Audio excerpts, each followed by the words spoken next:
Bom dia, boa tarde, boa noite. Eu me chamo Ana Paula, para quem não me conhece.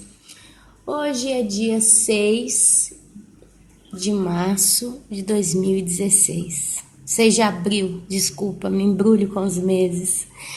Amados, eu quero voltar com os irmãos em uma passagem do livro de Mateus, capítulo 25, que é um bom tempo a gente não vê. Há aqueles que têm acompanhado o canal e há aqueles que é pela primeira vez que estão chegando. Nós vamos falar hoje mais uma vez, porque é o que o nosso coração, né, é o que o nosso coração almeja, deseja, é a volta de Jesus. E talvez tenha alguns que já estão cansados, né, de tanto ouvir falar da volta de Jesus. E tem outros que ainda não receberam essa gloriosa notícia. Quando eu recebi essa notícia tão gloriosa, meus amados, já passaram-se anos, a minha vida foi mudada completamente. Como eu disse, para quem me conhece, eu sou evangélica, digamos assim, né? E dizer que é evangélico significa que você é um que pratica ou observa ou vive o evangelho há mais de uns 14 anos ou mais, né? Pelos cálculos por alto, assim, já há mais de 14 anos. E eu sempre fui uma boa crente, digamos assim. Frequentei igreja, era arrumadinha, era educada, como devem ser os crentes. Mas eu nunca vivi o que eu tenho vivido nesses últimos dias, depois da notícia da volta de Jesus. E uma das grandes transformações que aconteceu no meu coração com relação à volta de Jesus é que nunca mais eu parei de pensar nisso. E eu não penso uma vez por semana, só no domingo quando eu vou ao culto, quando vai. Eu não penso só de tanto em tanto, mas eu penso todos os dias da minha vida na volta de Jesus. Eu entrei em processo esses dias de estar muito desatualizada com as notícias. Eu estou realmente muito fora. Desde da Páscoa que eu estou numa correria, tentando resolver tanta coisa, tendo que dar atenção para a minha família. E tudo isso acaba que gera um pouco de conflito, né? A gente fica com a cabeça bem... Eu cheguei no ponto que todo dia eu tenho que escolher as coisas que eu preciso fazer com uma certa urgência e o que eu posso fazer eu vou fazendo e o que sobra a gente tenta deixar para o dia seguinte. É onde eu tô meio sumida aí das redes sociais, né? Que eu frequento, é onde eu tô procurando realmente não perder o foco dos vídeos. E com isso a gente fica muito desatualizado, mas o coração continua na volta de Jesus, na volta de Jesus, na volta de Jesus. E eu tenho consciência que a cada dia que se passa, cada vez que o relógio vira a sua hora, mais próximo ele está. E é onde a gente precisa vigiar. E aqui a gente vê a parábola das 10 virgens no capítulo 25 de Mateus. E eu quero ler ela e vamos ver até onde o Senhor nos leva, tá? É muito importante tudo isso que a gente vai ler aqui hoje. Para quem não conhece, ela começa assim. Então, dizia Jesus, a parábola das 10 virgens, ela foi contada por Jesus, o próprio Jesus. E Mateus, aqui ele reescreve aquele momento quando Jesus citou essa palavra. Então, Jesus mesmo diz, então, o reino dos céus, ele será semelhante a 10 virgens que, tomando as suas lâmpadas, saíram a encontrar-se com o noivo. Olha só, quando a gente vê falar de mulher na Bíblia, principalmente nos livros proféticos de Apocalipse, é onde no Novo Testamento vocês vão encontrar mulher, tá? Ele está se referenciando à igreja. E a igreja é o chamado corpo de Cristo. E o corpo de Cristo é o sistema que eu poderia chamar de o sistema de vida dos santos ou separados na terra. Então, quando ele chama a igreja de virgem, porque a igreja, ela é sempre a virgem, ok? E quando ele fala de meretriz, de prostituta, ele está falando do sistema religioso corrupto. Então ele separa a mulher em prostituta ou em virgem. Então virgem é realmente a igreja de Cristo. Quando fala virgem na Bíblia, na linguagem de Deus, significa um grupo de pessoas que simplesmente não se contaminaram com as prostituições do mundo. O que é prostituir? Prostituir é compartilhar, dividir e viver em um só com uma outra carne. Então a prostituta, quando a prostituta vai para a rua, ela faz sexo com vários homens, então ela está dividindo o corpo dela com outros homens. E automaticamente eles se tornam uma só alma, né? Então a prostituta, a virgem, o que ela faz? Ela se resguarda, ela se conserva para o seu marido. Então ela se mantém virgem até o casamento. Após o casamento eles consomem, né? Consomem, essa é a palavra. Eles vivem, né, a noite de núpcias e ali eles são um só. Olha a diferença. Então Deus, quando ele chama um povo de adúltero ou prostituto, isso aconteceu muito no Velho Testamento, Deus está falando da prostituição, no caso do povo de Israel com os outros povos. Por exemplo, o rei Salomão, quando ele começou o seu reino, ele estava nos caminhos de Deus, e ele seguia a Deus, ele glorificava a Deus, ele vivia para Deus. Mano a mano que os anos se passaram, ele se apaixonou por muitas mulheres, a ponto que ele teve 1000, né? Muitas esposas e concubinas. E ele então começou a se casar com muitas, ou então simplesmente viver. E a Bíblia fala claramente que ele literalmente amou muitas mulheres. Só que Deus, quando o povo estava para entrar na terra prometida, Deus trouxe sempre esse mandamento já no deserto, através da boca de Moisés, dizendo que o povo de Israel não podia se misturar com outros povos, porque eles eram um povo, raça eleita de Deus. E eles tinham que se casar somente entre si. Ou então, né, pelo que eu entendo, se os estrangeiros que se agregassem ao povo de Israel se convertesse e seguisse o Deus de Israel, talvez poderia se casar, mas eu não quero arriscar nessa tecla, porque eu não tenho certeza. Mas eu sei que é isso, que o povo de Israel não podia se contaminar com outros povos. Só que o povo de Israel sempre se contaminou com outros povos. E o rei Salomão, ele deu pontapé, né? Ele deu um pontapé aí pesado que abriu as portas para contaminação maior. A ponto que os filhos, os netos e aí as descendências, né? Os últimos, né? Foram só se contaminando. O que acontece?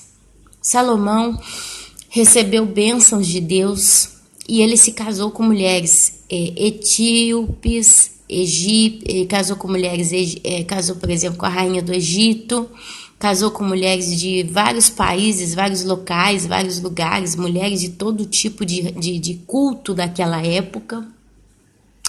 E quando ele se casou com essas mulheres e amou muitas mulheres, pelo que a gente lê a história de Salomão, foi um grande romântico, foi um grande galanteador, era amante das mulheres e automaticamente, como rei, ele se sentia no papel de fazer de tudo para agradar suas mulheres. A gente vê isso claramente na Bíblia. Então, o que ele fazia? Para fazer os caprichos de suas concubinas e esposas, ele ergueu altares por todo Israel, são os Balaíns. Ele ergueu templos, ele seguiu as religiões, os cultos e heresias das suas mulheres. E quando ele, como rei, fez isso, ele levou o próprio povo a se prostituir, porque automaticamente o povo começou a se misturar com os outros povos que Salomão trouxe para o seu meio. Então Deus, quando ele viu isso, ele viu um povo já, né, parte adorava a Deus e parte adorava outros ídolos, e cada um foi escolhendo seus ídolos, né? Então isso é chamado prostituição diante dos olhos de Deus. E quando Deus ele considera a mulher, visão profética, né, igreja, virgem, a virgem, ela literalmente ela não se prostituiu. É por isso que eu, Ana Paula, quando eu observo a palavra, né, o arrebatamento, a salvação pelo arrebatamento, meus irmãos, eu olho isso por um lado muito profundo e é muito perigoso, mas eu vejo muito o seguinte: se no Velho Testamento a gente vê falar que a virgem ela simplesmente nunca se prostituiu com ninguém, significa que essa igreja, e aqui eu coloco como essa igreja que Cristo derramou sangue por ela, é uma igreja que ela simplesmente, a partir do momento que ela tem a consciência da realidade da morte da cruz e do preço e da consequência dessa morte na vida de cada um, essa pessoa, esse indivíduo, ele nunca mais se prostitui com nada. Quer dizer, essa pessoa, se ela era idólatra ou estava dentro de um sistema idólatra, quando a gente fala dentro de um sistema idólatra, o principal deles é o catolicismo, mas a gente vê o espiritismo, o kardecismo e outras religiões que têm sempre a sua estátua, o seu ídolo, ou as suas estátuas e os seus ídolos. Então essa pessoa automaticamente ela vai saindo fora de tudo isso. Ela primeiro começa não mais a adorar, não mais a orar, não mais a rezar para os seus ídolos. Depois ela começa a tirar isso da casa dela, tirar isso da vida dela, até o ponto que ela mesma sai desses templos em que se adoram ídolos. São sinais da conversão genuína de uma pessoa. Eu tenho um exemplo, é minha irmã foi católica, eu também fui, mas eu fui porque eu fui, né, imposta ali dentro, minha mãe me julgou na igreja católica, eu fui até os 18 anos, mais ou menos, 16, 17. Minha irmã foi mais longe do que eu, e no início da conversão da minha irmã, ela começou a ter um amor pela palavra de Deus, pelas coisas de Deus, pela verdade de Deus, e eu batia no prego com ela, falei, Luana, se você está dentro da igreja católica, você está em pecado, Luana. E eu me lembro que ela batia no prego comigo e falava, não, você é radical, não é bem assim, eu não idolatro santo, eu não rezo para santo, eu não tenho imagem de santo, eu não tenho terço, eu tô indo só na igreja todos os domingos, a gente canta na igreja, eu acredito que a gente está fazendo para Deus. E eu batia no prego, né, batia na tecla com ela, não, Luana. Se você está numa coisa que você sabe que não agrada o coração de Deus, você não está no caminho certo. Mas eu não participo, Ana. Eu vou só na missa dos domingos e não sei o que. Luana, qualquer coisa que levanta a glória para qualquer coisa que não seja Deus, está em pecado, é errado. E foram anos, meus irmãos, foram anos batendo com ela, batendo cabeça com ela. Cheguei a gritar, a chorar com ela. Falei, Luana, a Bíblia proíbe. Se você está dentro de um local que pratica algo que é contra o desejo, a vontade, o coração de Deus, você está sendo cúmplice. O que é ser cúmplice? É você ver o erro e estar ali e aceitar aquilo. Tentar ser indiferente, tipo, eu vi fulano matou ciclano, mas eu vi com os meus olhos, eu sei quem é o assassino, mas eu não encostei na arma. Eu não fiz nada. Mas aquela pessoa continua sendo assassina, continua matando outras pessoas, você sabe quem é, mas você fica quieto na sua, tanto não é problema seu. Então a cumplicidade é você condividir ou você compartilhar da realidade de uma certa situação e ficar calado ou então simplesmente continuar participando nela. Então o que acontece? Até um tempo, né, que os anos foram passando. E ela foi cada dia mais tomando uma espécie de antipatia com a igreja católica até que ela saiu completamente. Ficou muito tempo sem ir em igreja nenhuma. Ela ficou muito tempo sem ir em qualquer tipo de igreja, tá?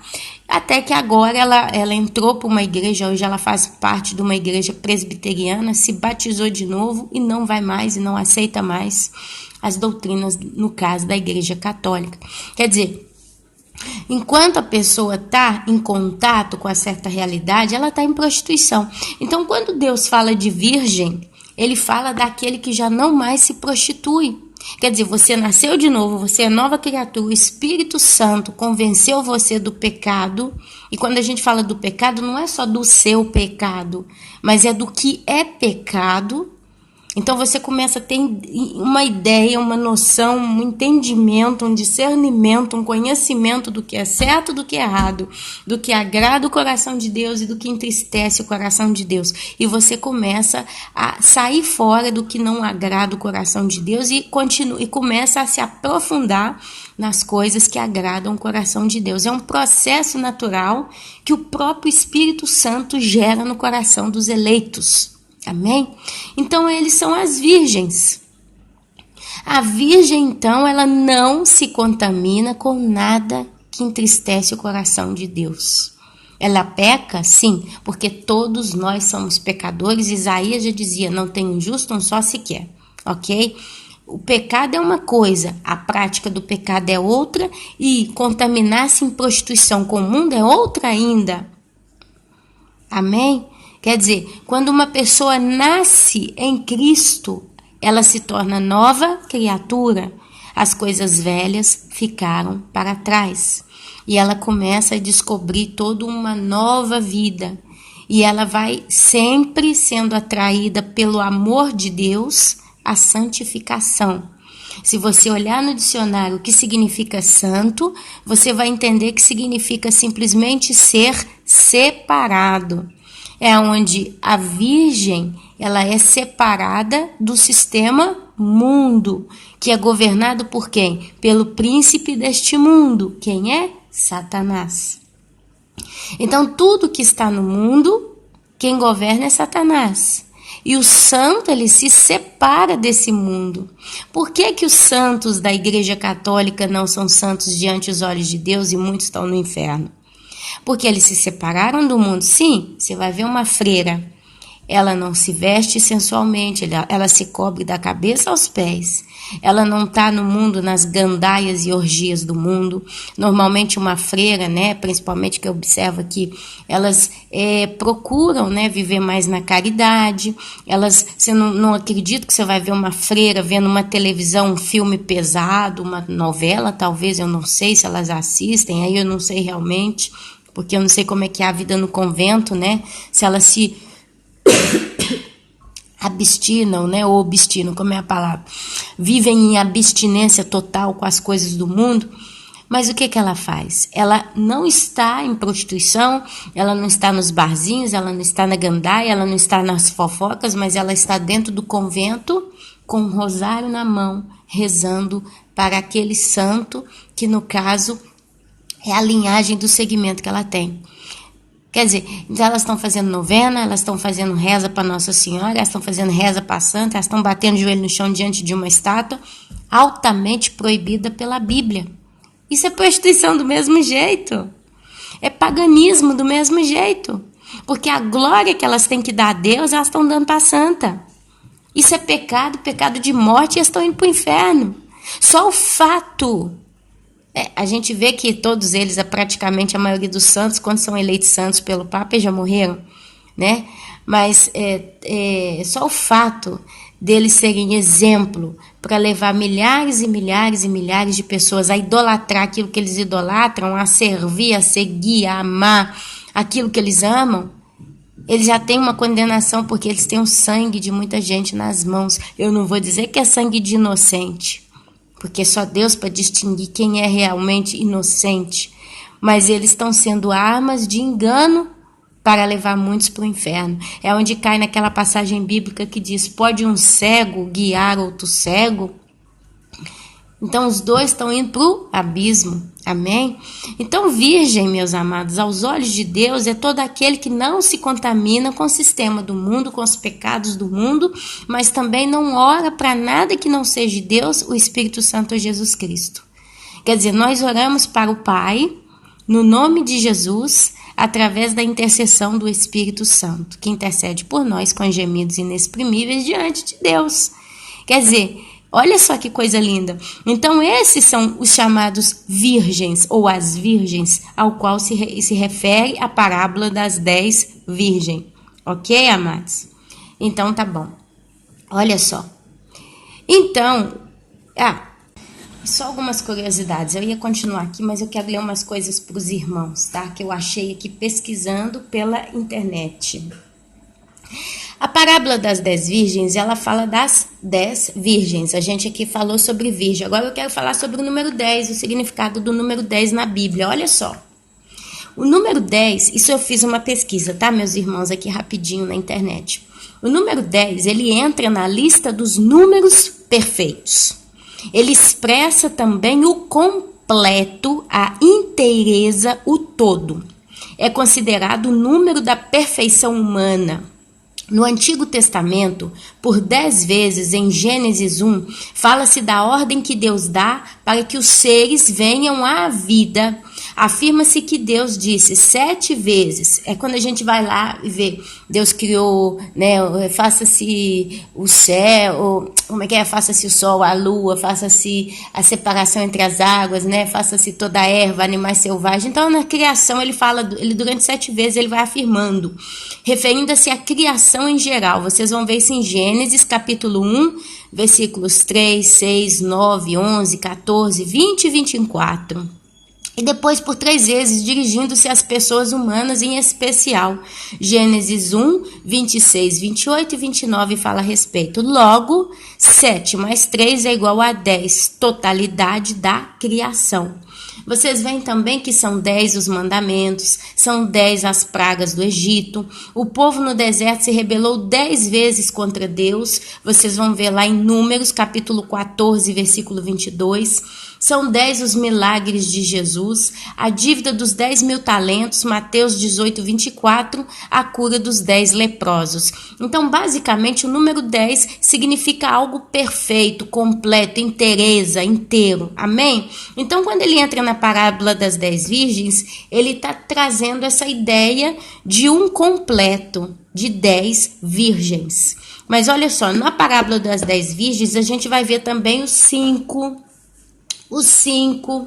E o 5, eu achei um significado bíblico. Se os irmãos depois quiserem, puderem, deem uma pesquisada também sobre o número 5 na Bíblia. Mas aqui na internet, mas eu achei alguma coisa e eu gostaria de passar para os irmãos também sobre o número 5. Olha só o que fala, tá? Depois vocês podem pesquisar também, mas tem muito sentido. Olha aqui. O número 5, depois do número 13, é o menos apreciado porque tem relação com a morte. Olha que coisa forte, isso aqui é profundo. Contudo, alguns estudiosos de numerologia bíblica acham que ele se refere também à graça. Este número 5, ele tem relação com as 5 chagas de Cristo. Eu não sou uma profunda estudiosa de chagas de Cristo, não sei aonde eles tiraram isso, mas eu estou só lendo aqui para os irmãos, por isso que eu falo, dá uma estudada, mas olha só, eu escrevi tudo isso porque tem sentido. Diz que o número 5 também tem relação com essas 5 chagas de Cristo, conforme um hino composto por Charles Wesley, irmão de John Wesley, que, se eu não me engano, foi um grande pregador do Evangelho. E também com as 5 peças do vestiário de Cristo. Eu não sei aonde que na Bíblia fala dessas 5 peças desse vestiário de Cristo, na hora da sua morte, não sei. Mas eu simplesmente estou passando para os irmãos. Desse modo, este número está ligado à morte, a qual ressuscitou em graça para todos que aceitem pela fé o sacrifício vigário do Senhor Jesus. Ao mesmo tempo, ele significa a morte eterna para todos os que o desprezam.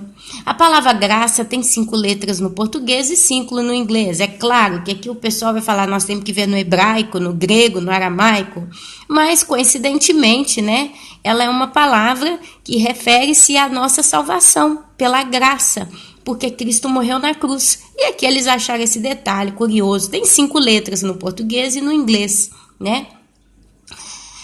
A palavra SOS aqui é uma curiosidade, tá? Uma das tantas que tá lá e eu não escrevi porque senão eu ia fazer um livro inteiro. Mas justo para puxar a curiosidade dos irmãos a querer estudar o significado também do número 5 aí pela internet. A palavra SOS, ela se refere ao parágrafo 5 do Código de Acidentes Marítimos. Olha lá, parágrafo 5.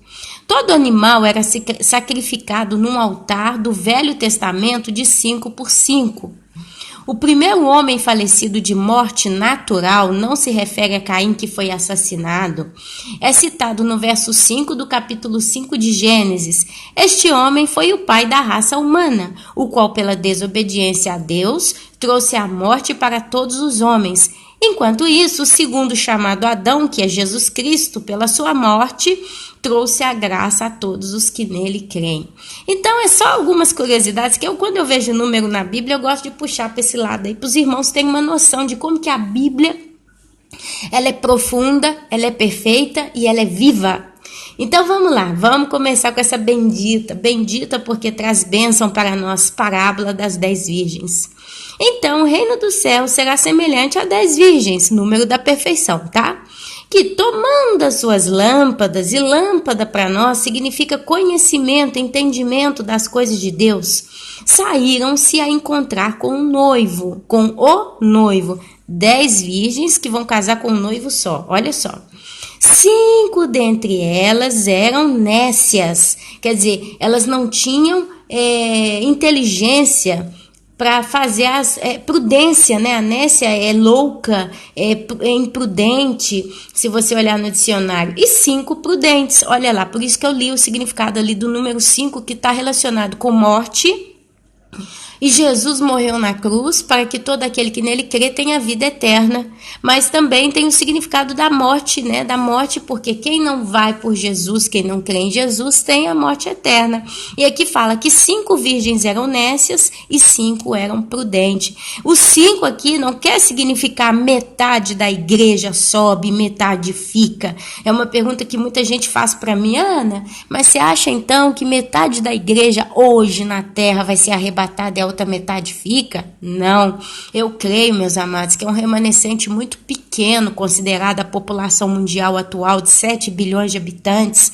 Uma vez eu ouvi dizer que mais ou menos 1 bilhão é cristão, e quando fala cristão não é crente evangélico bíblico, mas é cristão porque fala que quer em Cristo. Aí você junta todas as religiões que confessam Cristo, né, como Salvador, e entra a católica, entra várias outras religiõezinhas aí pelo mundo, né, que falam de Cristo. Então nós estamos falando de um pequeno número, e como o número 10 é o número da perfeição, é o número do total, é o número do completo, quer dizer, Deus, ele tem os seus eleitos. A Bíblia fala sobre isso, eu não vou entrar nesse assunto que ele é profundo, mas a Bíblia diz que Deus tem o seu povo eleito, os seus escolhidos. A Bíblia fala, as minhas ovelhas ouvem a minha voz. A Bíblia fala de um selo nos escolhidos de Deus, através da presença do próprio Espírito Santo. Ele é o selo. Jesus, quando foi batizado por João Batista, ele simbolizou o nascer de novo. As águas purificam, desceu o selo sobre Jesus através de uma pomba, que é o Espírito Santo, e todo mundo viu aquele ato simbólico. Então, amados, é um número que a gente não sabe, e número, a gente não tem de nada, só os chamados 144 mil que estão numerados, exatamente 144 mil, e ele até mostra através das tribos, né, as 12 tribos de Israel, mas fora isso, a Bíblia chama sempre de remanescente. A Bíblia fala que na grande tribulação será salvo uma multidão incontável. Então não tem um número preciso para dizer metade. Então, se nós estamos falando que tem 1 bilhão de cristãos, imagina que de 1 bilhão, 500 mil são somente bíblicos, evangélicos, cristãos em geral. Aí vai falar que 250 mil vai ser arrebatado e 250 mil fica na grande tribulação? Não. Os números aqui, eles têm uma simbologia de caráter, digamos assim. A perfeição de Deus, a totalidade, quer dizer, o número fechado da perfeição, o número completo das virgens. Infelizmente, 5 são prudentes e 5 são nécias. Mas é 5 porque é metade? Não, porque o número 5 tem um significado de morte. A morte, ela traz a vida, porque a Bíblia fala, Cristo disse, aquele que quiser viver tem que morrer. Tem que negar a sua própria vida e me seguir. Foi através da morte de Cristo que nós fomos salvos. Mas a morte eterna também, através do pecado. Porque aquele que não morre em Cristo, morre em Cristo, não morre por Cristo. Não vamos confundir o português. Aquele que não morre em Cristo, quer dizer, se larga das paixões do mundo, se abandona do mundo e segue a Cristo, toma a sua cruz, porque seguir a Cristo é ter uma cruz. Porém, a Bíblia diz que a nossa cruz é leve, os nossos fardos são leves e suaves, porque Cristo levou sobre si as nossas dores, transgressões. O castigo, né, que nos trouxe a paz, mas isso não nos isenta de levar o nosso fardo. É quando a gente diz não para o mundo e sim para a vida eterna, sim para o reino eterno. Então é uma vida de sacrifício. É quando você está para estourar com alguém porque você tem razão e você quer brigar, você cala a boca e engole. É quando você vê a razão diante de você, do seu lado, e a pessoa errada, injusta ali na sua frente, e você sabe que se você for defender a justiça, a verdade, aquela pessoa não vai aceitar, vai brigar, vai dar guerra, vai dar conflito, aí você fica caladinho, sai para lá, deixa quieto para evitar problema. São mortes. Isso são mortes diárias da carne, mas quanto mais você morre na carne, mais você cresce no espírito. Então, meus amados, esses números aqui na parábola, no capítulo 25, eles têm, queira a gente ou não, esses significados. Então, as 5 virgens são prudentes e 5 são nécia. Nécia no dicionário você vai encontrar também como louca. O que é louco? Louco é quem não pensa, louco é quem mete os pés pelas mãos, louco é quem não teme. O louco, ele não teme nada, ele vai. Se o louco tiver que sair pelado na rua, ele não pensa, mas vai ter criança que vai me ver pelado, eu vou ser preso, não se usa isso. Não, ele sai. O louco, ele mata, o louco, ele bate, o louco, ele comete atos loucos, absurdos, coisas que ninguém com coragem e sã consciência faz, né? Então, está ligado também à falta de consciência, porque o pecador, ele não tem consciência muitas das vezes da gravidade do pecado. Ele tem consciência do pecado, do que é errado, eles sabem que tem coisa que eles estão fazendo que é errada, mas eles não têm consciência da gravidade. Uma vez que eles não têm consciência da gravidade do erro, do pecado deles, eles não têm temor. Eu posso matar. São muitos loucos, eles matam, eles sabem que está errado, não se mata ninguém, mas eu mato, pronto. Mas não tem consciência que talvez matando tal pessoa se tirou um pai de família ou uma mãe, se tirou um filho, né? Eles não têm consciência, que é um exemplo muito bom que a gente está vivendo hoje, é o sistema público de saúde. Muitos médicos não têm consciência da consequência dos atos de irresponsabilidade. São médicos, muitas das vezes, que quando vai estudar, estuda um pouco, mas não é que são realmente inteirados da sua profissão, não sabem a fundo, não estudam muito. E ali, eles não têm consciência que cada vez que uma pessoa vem até eles têm a vida ou a morte dessa pessoa nas mãos.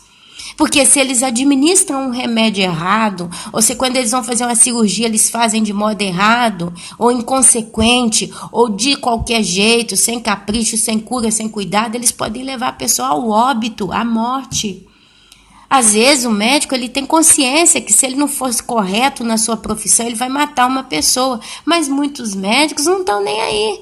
Tanto, isso aqui tá igual açougue, tem gente para tudo quanto é lado, às vezes a pressa, às vezes a falta de equipamento, de estrutura para trabalhar corretamente, quer dizer, aí a falta de consciência dos cabeças, né, do sistema público, talvez do ministro, né, da saúde, talvez dos políticos que estão por detrás dos financiamentos, né, do material do hospital. De qualquer modo, alguém não tem consciência da consequência da morte das pessoas, porque cada vida tem uma história, cada vida tem toda uma estrutura, tem toda uma base. Deus criou a cada um de nós com amor, né? Então, meus amados, é falta de consciência das consequências do pecado. Essas virgens aqui, provavelmente é isso que elas não têm. Porque todo crente, qualquer crente que você encontra na rua, digamos assim, onde você for, Jesus é a fonte da minha vida, eu amo a Jesus, eu sirvo a Jesus, em nome de Jesus, Jesus e Jesus, mas estão em pecado. Estão em pecado. Muitos usam como desculpa Porque a Bíblia fala que não vem nada a nós que não possamos resistir. E aqueles que realmente pertencem a Deus, eles morrem todos os dias para eles mesmos, para a sua própria carne, para os seus próprios desejos, para os seus próprios pecados. E então, se a gente vê muito crente fraco andando por aí, a gente não pode falar tadinho, tadinha daquela pessoa, ela é fraca, ela não consegue. Gente, Deus, ele não salva para matar. Eu não acredito nisso, que Deus ele salva uma pessoa de verdade para matar ela fisicamente, para dar a morte. Porque a promessa da salvação é a vida eterna. Quer dizer, nesse mundo tereis aflição, mas eu venci o mundo. Maior é o que está em vós do que o que está no mundo. Significa que por maior que seja a tribulação na tua vida, não vai ser suficiente para te jogar no tapete e te matar eternamente. É onde você vai caminhar pelo vale da sombra e da morte, mas não terá medo nenhum. Não terá nenhum medo, porque o Senhor é contigo, Ele cuida de você. Ainda que 1000 caiam à tua direita e 10.000 à tua esquerda, tu não serás atingido. Mas esse atingido é o atingido final, é o Espírito. Vai viver eternamente. A sua alma, você vai tê-la, você vai ter a sua alma com Deus. Você vai ressuscitar, ainda que você morra, você vai ressuscitar. Quer dizer, é onde o crente, o cristão verdadeiro, ainda que ele vive uma vida de dificuldade e tribulação, ele olha para Cristo, ele olha para a cruz, ele caminha, ele combate o bom combate todos os dias. Então, quando diz, aquele está fraco, eu acredito que sim, porque a Bíblia também fala das ovelhas fracas. E fala do bom pastor que bota o curativo, que alimenta, que apacenta. Mas eu creio que Deus, Ele dá segundo aquilo que você suporta no caminhar dos seus anos. Meu amado, minha amada, meu amado, minha amada, eu passei por um processo de anemia por 5 meses de cura. Foi difícil. Agora o médico retirou de mim o ferro, o ácido fólico, que estava até me dando reação alérgica. Isso não significa que eu simplesmente chutei o pau da barraca, tô bem de novo, volto a comer como antes e como de qualquer jeito macarrão todo dia aqui na Itália. Mas eu tenho consciência que aquele nível de ferritina, que é o termômetro para medir, né? O medidor do nível de se você está com anemia ou não, é a tal da ferritina, né? É 10% a mais no sangue, diz que você já não está anêmica. A minha é 25%, mas eu ouvi dizer que o bom é 70%. Então, sem o remédio, não é que por causa disso eu chutei o pau da barraca, agora eu estou bem, eu não vou ligar para minha alimentação. Não! Sem o remédio, que é aquela força principal, que agora já não está sendo dada para mim, não significa que eu não continue comendo bem. Eu vou fazer conforme a minha situação do momento, quer dizer... Se eu sou um crente que me considero fraco, porque a gente pode se considerar um crente fraco, um crente sem forças, talvez por motivos de força maior, tem gente que infelizmente está vivendo situações na vida de tanto ataque, tanta opressão, tanta provação, que essa pessoa mal consegue olhar para o céu e falar, Deus, me ajuda, cuida de mim. É nesse momento que Deus está cuidando, mas a realidade é que vai ter sempre alguma coisa que nós precisamos, podemos e devemos fazer para manutenção da nossa vida com Deus. É onde a gente fala de ler a Bíblia todos os dias. Nem que seja hoje 5 minutos. Ana, 10 para mim é demais. Mas 5 não é impossível. Nem que seja uma oração de 1 minuto.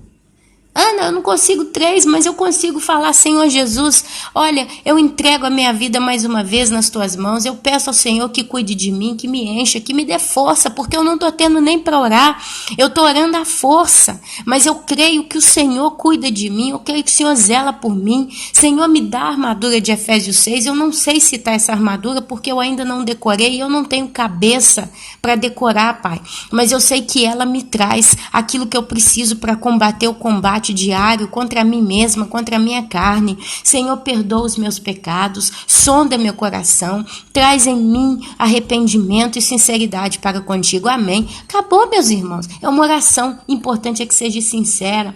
Às vezes você está tão caído, tão destruído, tão abatido que você não consegue abrir a boca, mas seus olhos estão cheios de lágrimas. Coloque-te em silêncio diante do Senhor, derrame suas lágrimas e clame a Deus, Senhor, me ajuda.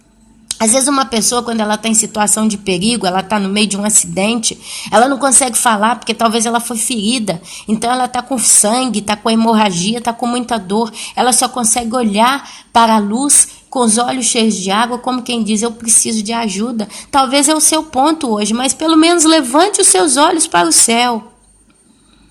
Deus não permite ignorar o coração de um justo, um coração contrito, um coração que está sofrendo. Mas uma coisa eu posso te dizer, que quando ele vem ao teu socorro, ele realmente te socorre. Às vezes nós estamos tão feridos pela fraqueza, pelo pecado, né? E a gente precisa do remédio, que é a palavra de Deus.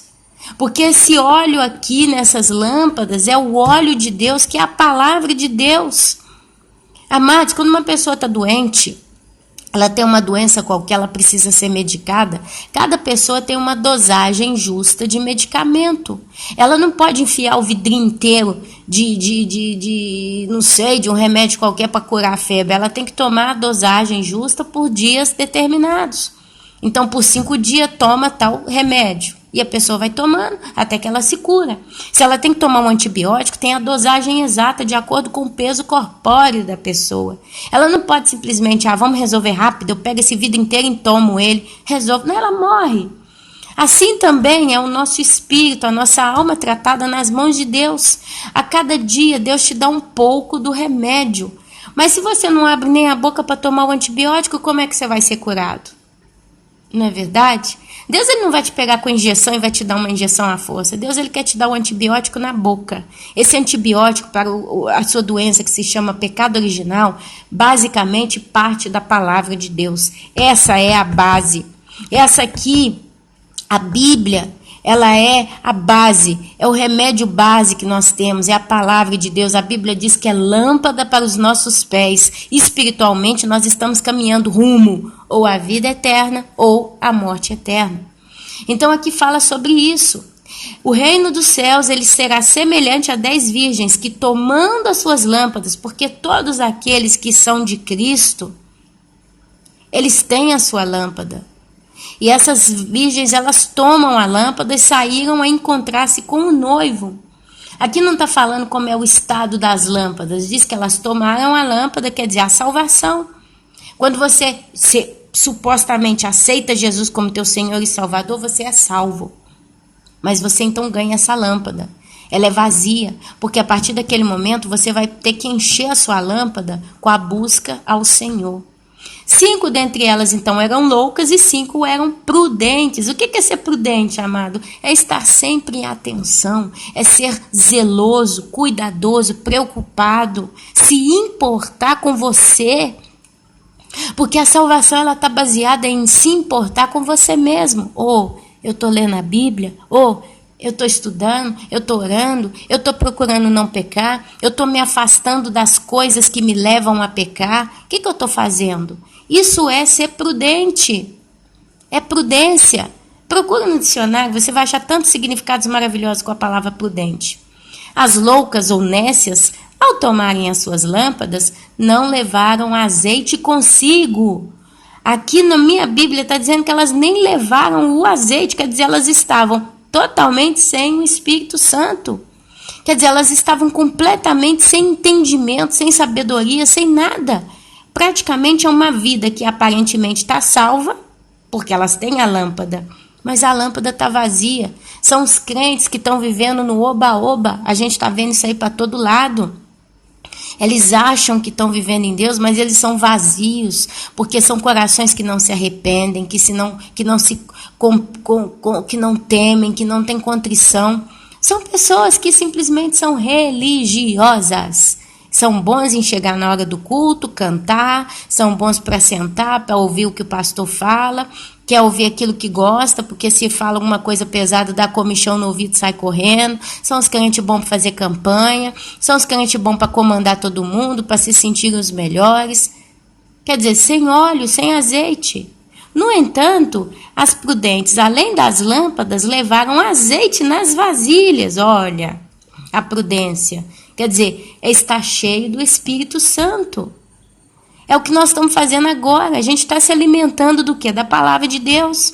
É o que eu disse, desde quando eu recebi a mensagem da volta de Jesus, nunca mais eu consegui não pensar na volta de Jesus, nem um só dia da minha vida. Eu não consigo lembrar de um dia que eu simplesmente não pensei na volta do meu Jesus. Todo dia eu penso em Jesus, todo dia eu penso na santidade, todo dia eu fico preocupada que eu preciso orar por alguém, todo dia eu tenho alguma coisa para fazer, eu preciso estar sempre praticando as coisas de Deus na minha vida. Isso é azeite, é a lâmpada cheia, a garrafinha cheia. E tardando o noivo, porque o noivo aqui, ele parece tardar. Tardando o noivo, foram todas tomadas de sono e adormeceram. Quando a gente converte, a gente ganha a lâmpada, a gente ganha o primeiro amor. Só que no caminhar da nossa vida, parece que a nossa esperança, que é a salvação eterna, está demorando. É onde vem os problemas e os afazeres da vida. E a gente tende aqui a se adormecer. Né? Esse adormecer aqui, ele tem dois significados. Ou você parte para os seus afazeres de vida, você trabalha, você estuda, você faz família, você faz projetos. Mas no caso da vida imprudente, apesar de você estar fazendo isso tudo, você está sempre buscando na palavra de Deus a luz. Você está se enchendo da graça de Deus, do Espírito Santo. E as nécias, elas estão fazendo tudo isso, mas elas não buscam a Deus. Então aqui está dando noivo, elas dormem, né? Elas dormem, mas à meia-noite ouviu-se um grito ao soar da trombeta. Aqueles que estão mortos ressuscitarão primeiro. Depois nós, os que estivermos vivos, nos encontraremos com eles nos ares e estaremos para sempre com Cristo. Tessalonicenses. Então, à meia-noite ouviu-se um grito. A noiva de Cristo vai ouvir um grito. Ela vai ouvir um grito. O grito é o soar da trombeta. E à meia-noite, para nós, igreja, é o significado do aproximar do reino das trevas que vai tomar conta do mundo. E por aumento da maldade, o amor se esfriaria. Isso é as trevas se dissipando e tomando conta. E a meia-noite, para nós, igreja, é simbologia de tribulação.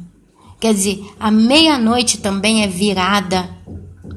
Nós, como igreja, nós estamos aí no mundo, nós não viemos da cultura antiga judaica, nós não viemos dessa cultura, nós viemos de uma cultura ocidental, como é que é a palavra, mas a gente tem um entendimento, porque Deus diz que até as pedras clamam, a Bíblia fala que tudo testemunha para a glória de Deus e nós temos uma consciência, quer dizer, a gente sabe que meia-noite é virada.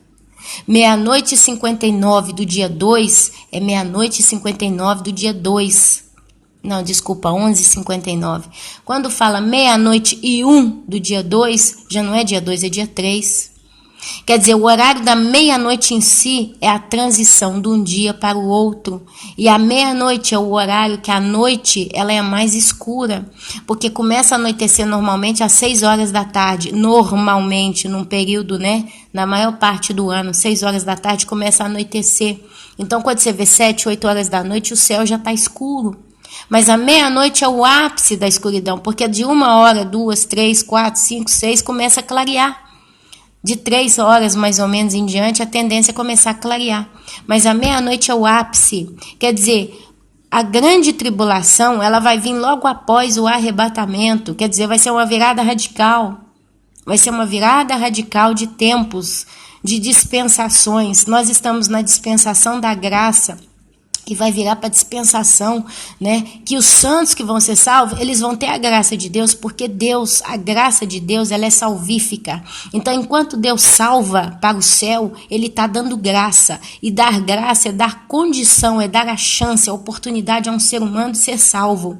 Na grande tribulação, a graça de Deus é essa. Você vai ter a chance de ser salvo, porque eu vou te guardar por 3 anos e meio. São os filhos da Virgem que deram à luz a um menino e foram arrebatados aos céus. E o restante da sua descendência correu para o deserto, onde ele foi sustentado por 3 anos e meio. Essa Virgem, né, são aqueles que vão aceitar a Jesus na grande tribulação. E a graça de Deus vai ser de guardar eles para que eles sejam salvos. Eles vão ter tempo de ter consciência de Jesus, de Deus, do que é, daquilo que eles não fizeram agora. E ali então eles vão conseguir ganhar a salvação. Mas não é o assunto. À meia-noite ouviu-se um grito: eis o noivo, saí ao seu encontro. Quer dizer, nós seremos arrebatados ao horário da meia-noite. Não é a meia-noite do relógio que nós temos, mas é uma meia-noite espiritual. A Bíblia fala que muitas coisas que estão aqui são sombras das que são. Quando Deus mandou Davi e Salomão construírem o templo, né? Quando Moisés levantou o tabernáculo no meio do deserto, e teve todo, você vai ver isso aí na Bíblia, lá no livro de... Ai, como é que chama? Eu esqueci, meus irmãos, me perdoam, eu tô com a cabeça ruim esses dias. A gente tem lá o livro de Levítico, se eu não me engano. Você vai ver todos os mandamentos. E lá fala que aquilo é sombra das coisas que são. Amém? Então a gente vê várias expressões espirituais que quando a gente ouve meia-noite, é uma meia-noite espiritual para a noiva, porque é simbólica. Simbólica. E aqui quando a gente ouvir esse grito, o soar da trombeta, né? Olha o que vai acontecer. Então se levantaram, né? Saí ao seu encontro. Então se levantaram todas aquelas virgens e prepararam as suas lâmpadas. Olha o que vai acontecer.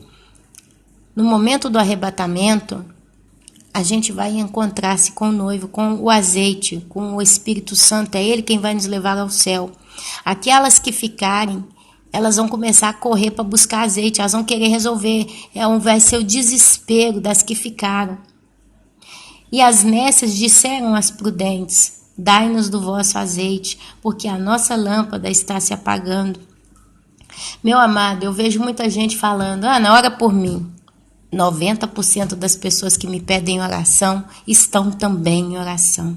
Estão também buscando uma vida sincera com Deus. Estão também dividindo o fardo com outros irmãos.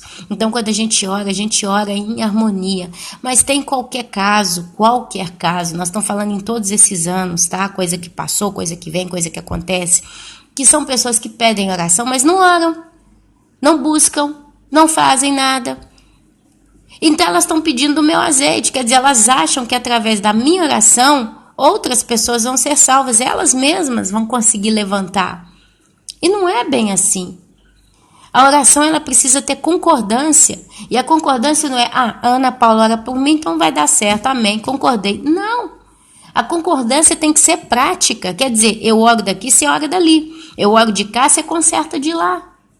Você faz o seu melhor. Eu estou orando. Aí quando eu falo eu, estou dando o meu exemplo pessoal, mas isso serve para o crente.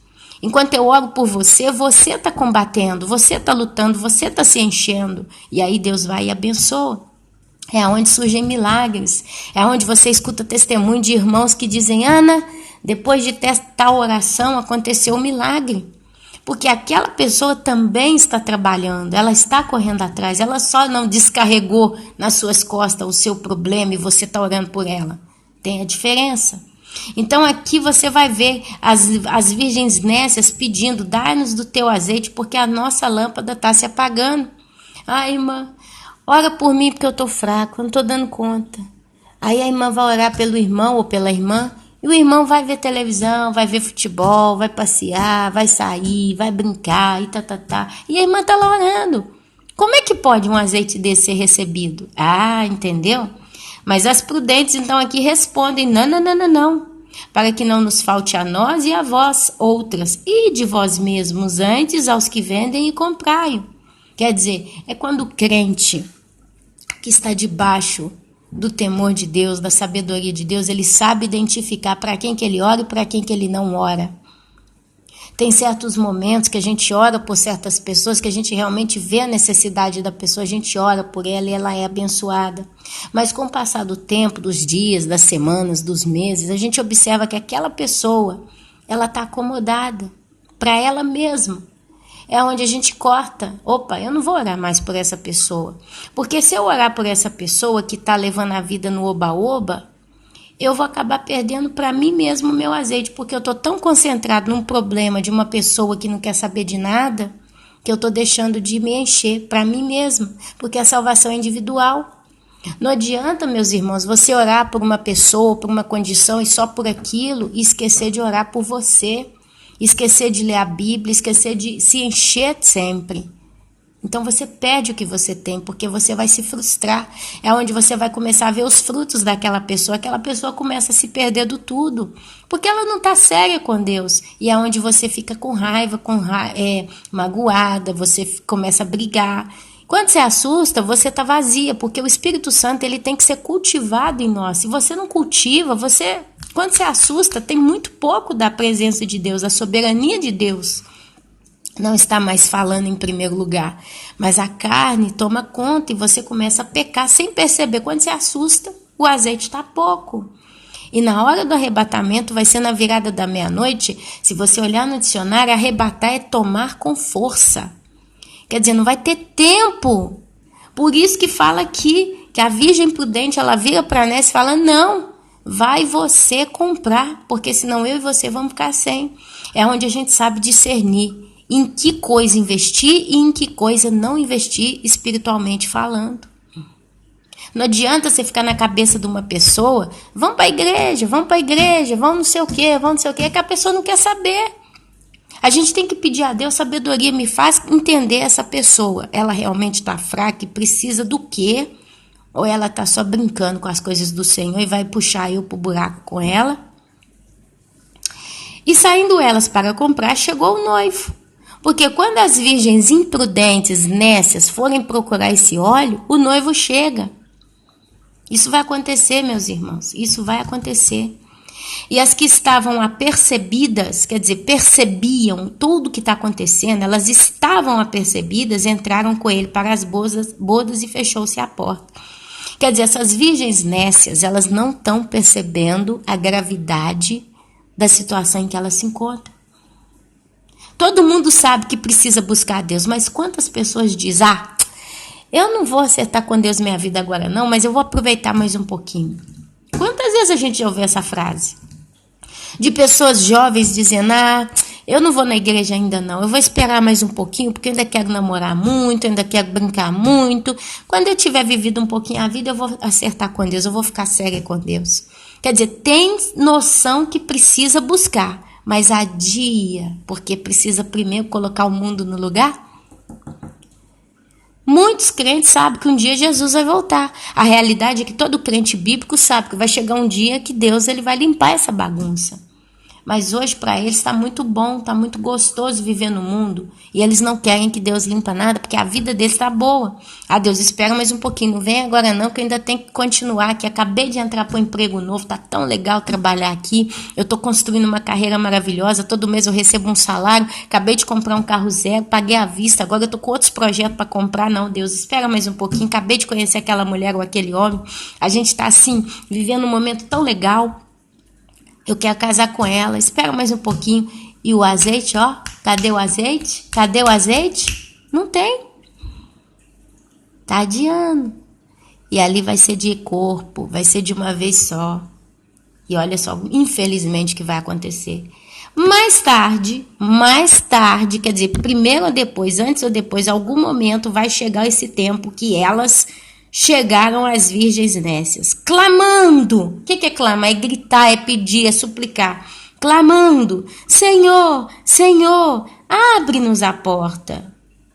Aí ele responde, em verdade vos digo que não vos conheço.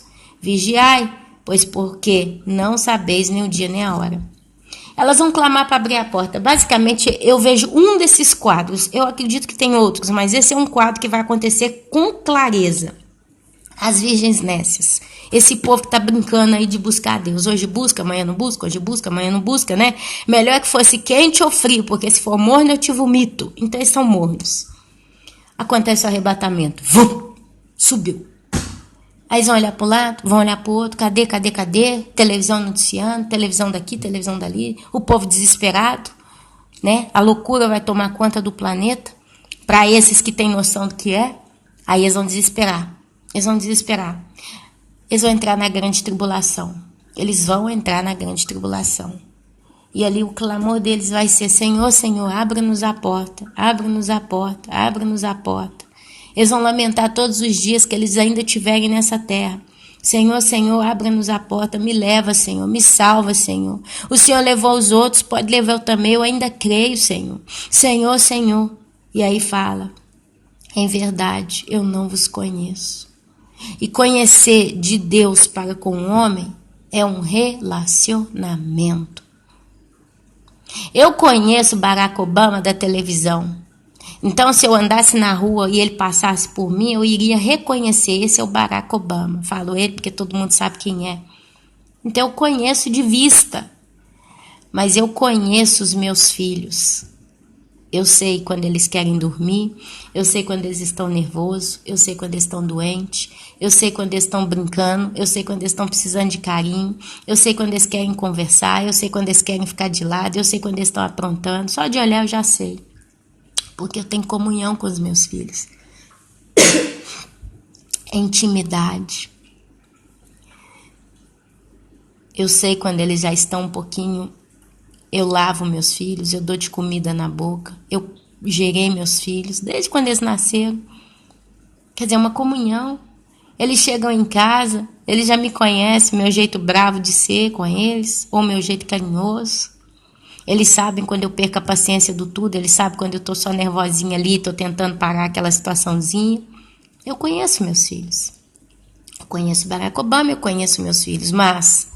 conheço de vista uma coisa e a outra eu conheço profundamente. Quer dizer, aqui está falando que quem conhece é o próprio Deus. Em verdade vos digo que não vos conheço. Significa Jesus falando para esse povo, eu nunca tive um relacionamento com vocês, então não vos conheço.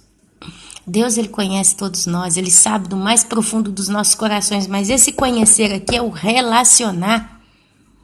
Quer dizer, se você não buscou o azeite, você não buscou o relacionamento com Deus, automaticamente você não viveu isso com Deus. Deus, ele simplesmente fala, eu não tive relacionamento com você.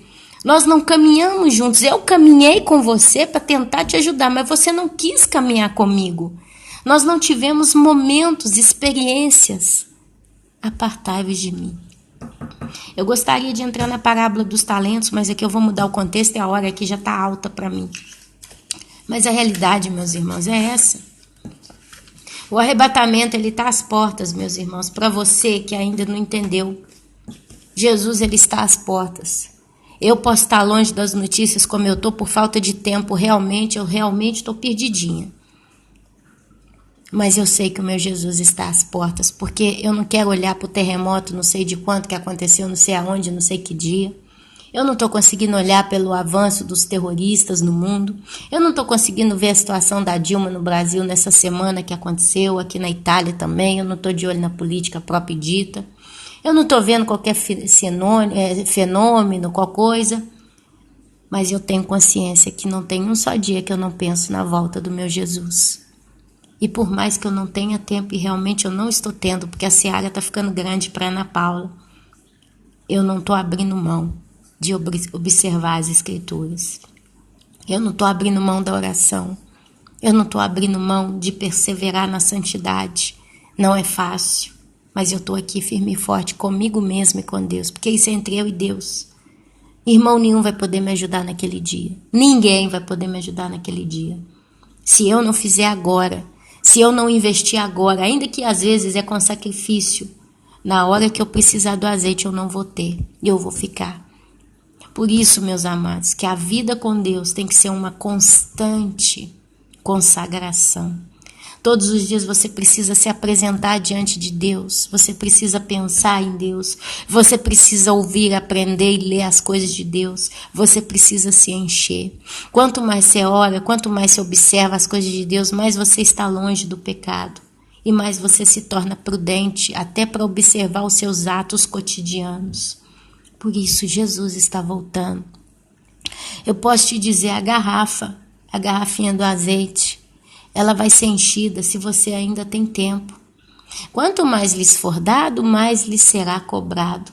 Às vezes não está sendo dado tanta responsabilidade para você. Imagina, Jesus volta daqui a 2 dias, a partir de agora, dessa pregação. Quer dizer, em 48 horas Jesus vai voltar.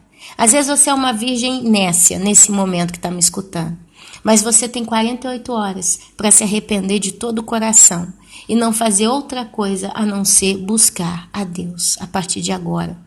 Isso impede a sua garrafinha de ser cheia? Não, porque os últimos serão os primeiros. Quer dizer, enquanto Jesus não voltar, enquanto a gente tiver até 1 hora antes do arrebatamento, talvez até antes, meia hora, talvez até 5 minutos antes do arrebatamento, você vai ter tempo para se arrepender de coração. Porque é isso que Deus quer. Ele quer um coração sincero. Ele não quer só obras, mas Ele quer um coração sincero, verdadeiro. Você está disposto a se arrepender. Você está disposto a querer Deus de todo o seu coração. E se você busca, você ganha. E quanto mais você tem, mais você quer. Porque o Espírito Santo, como um motor na tua alma, ele vai gerar sede. Ele vai gerar fome. Ele vai gerar temor. Ele vai gerar preocupação, prudência. Qual palavra eu posso usar? Ele vai gerar desejo no seu coração de buscar a Deus. Amados, Jesus está voltando. Não perca teu tempo. Não perca teu tempo só com a tua vida. Por mais que você tenha que fazer, eu tenho tanto para fazer aqui hoje. Eu estou até com a cabeça assim, meu Deus. Mas eu não posso perder tempo de investir no reino de Deus, porque esse é um investimento seguro. Levantei hoje de manhã, já olhei ao meu redor, vejo que preciso limpar a minha casa, para variar. Mas eu não poderia deixar de buscar a Deus antes de limpar a minha casa, que eu sei que eu vou limpar agora. São 11 horas, 10h30 da manhã aqui. Até meio-dia eu libero tudo. Amanhã vai estar tudo sujo de novo. E eu vou estar aqui só nessa luta. Mas eu sei que essa pregação aqui que eu acabei de colocar, ela pode chegar, através dela, salvar outra vida. Talvez você que está me ouvindo, você está caído aí, fraco, prostrado, não está buscando. Quem sabe através dessa pregação você vai buscar? Deus vai fazer a diferença? É possível, né? Quer dizer, a sua garrafa pode estar até vazia, mas quem sabe você ainda vai ter o tempo para encher o necessário. Não quer dizer que todo mundo tem a garrafa do mesmo tamanho. Talvez a sua garrafa é diversa de outros que já estão buscando há mais tempo. O importante é que você esteja em dia com Deus. O importante é que você se renda a Deus. O importante é que você tenha consciência da consequência do que você está vivendo para com Deus lá na frente. Não queira bater numa porta e ela ficar fechada e ele responder para você: apartai-vos de mim porque eu não te conheço. Comece a viver com Deus. Comece a conhecê-lo. Através da leitura você conhece a Deus. Se você hoje comprou um livro qualquer, talvez você nunca ouviu falar no autor nem na história, mas alguém te recomenda, leia aquele livro lá. É um bom livro. Você vai pegar o livro hoje, vai ler. Depois que você terminou de ler, você vai falar: eu conheço essa história. Você às vezes até se emocionou com ela. Assim faça com a palavra de Deus. Procure conhecer ao Senhor, meus irmãos. Busque-o enquanto se pode achar. Que o Senhor Jesus abençoe a todos, meus queridos. Amém, amém e amém.